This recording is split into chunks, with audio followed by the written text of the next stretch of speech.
Ngapa? Balik lagi di channel Mata Militer Ngapa.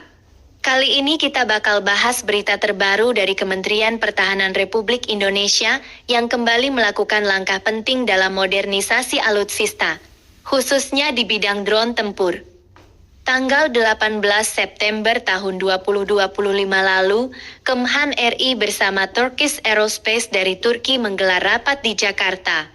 Pertemuan ini dipimpin langsung oleh Marsma TNI Dedi Laksmono, selaku Direktur Teknologi dan Industri Pertahanan Kemhan RI. Rapat tersebut membahas hal yang sama, yaitu rumusan offset ANK dari Turki. Lalu apa sih maksudnya offset? Dalam dunia, offset adalah sebuah kesepakatan yang memastikan negara pembeli alutsista juga mendapat bahan, seperti alih teknologi, produksi lokal, atau kerja sama industri dalam negeri. Jadi bukan terus, tapi ada manfaat jangka panjang untuk industri pertahanan nasional. Dan pihak Turkish Aerospace menawarkan secara detail aktivitas serta jadwal pelaksanaan kandungan lokal dan offset. Artinya Indonesia tidak hanya akan membeli drone ANK, tapi juga berpeluang untuk ikut serta produksinya, sekaligus memperkuat basis teknologi drone dalam negeri. Nah, mari kita bahas lebih dalam soal drone ANK. ANK adalah drone tempur kelas MALE atau Medium Altitude Long Endurance. Drone ini punya kemampuan terbang di ketinggian dan durasi terbang yang lama. ANK-A bisa bertahan di udara 24 jam penuh dengan jangkauan kontrol lebih dari 250 km lewat dan bahkan lebih jauh lagi kalau pakai satelit.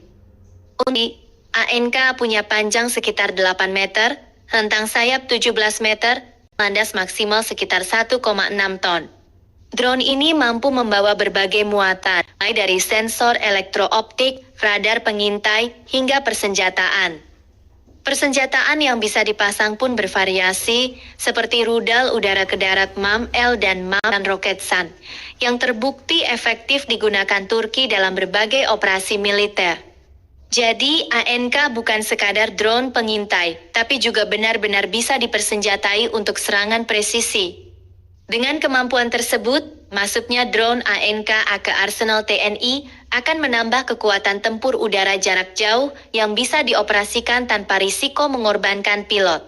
Apalagi dengan adanya offset, bukan tidak mungkin Indonesia bisa memproduksi sebagian komponennya sendiri atau minimal melakukan perawatan dan perakitan di dalam negeri. Dari sisi geopolitik, kerjasama ini juga menunjukkan semakin eratnya hubungan pertahanan Indonesia dan Turki. Sebelumnya, Indonesia sudah menjalin kerjasama dengan Turki lewat proyek kapal fregat MLGE M-Class, Steve, dan juga ketertarikan terhadap jet tempur generasi 5 KA-an. Kini, kerjasama merambah ke sektor UAV, yang memang sedang jadi primadona di medan perang modern. Drone sudah terbukti efektif di berbagai konflik, dari perang di Suriah, Nagorno-Karabakh, sampai Ukraina. Negara yang punya kemampuan drone mumpuni jelas memiliki keunggulan strategis di medan tempur masa depan.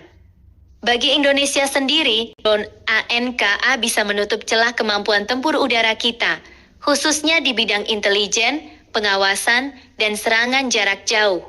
Selama ini, TNI memang sudah punya beberapa drone buatan dalam negeri seperti Elang Hitam, tapi di dalam tahap pengembangan.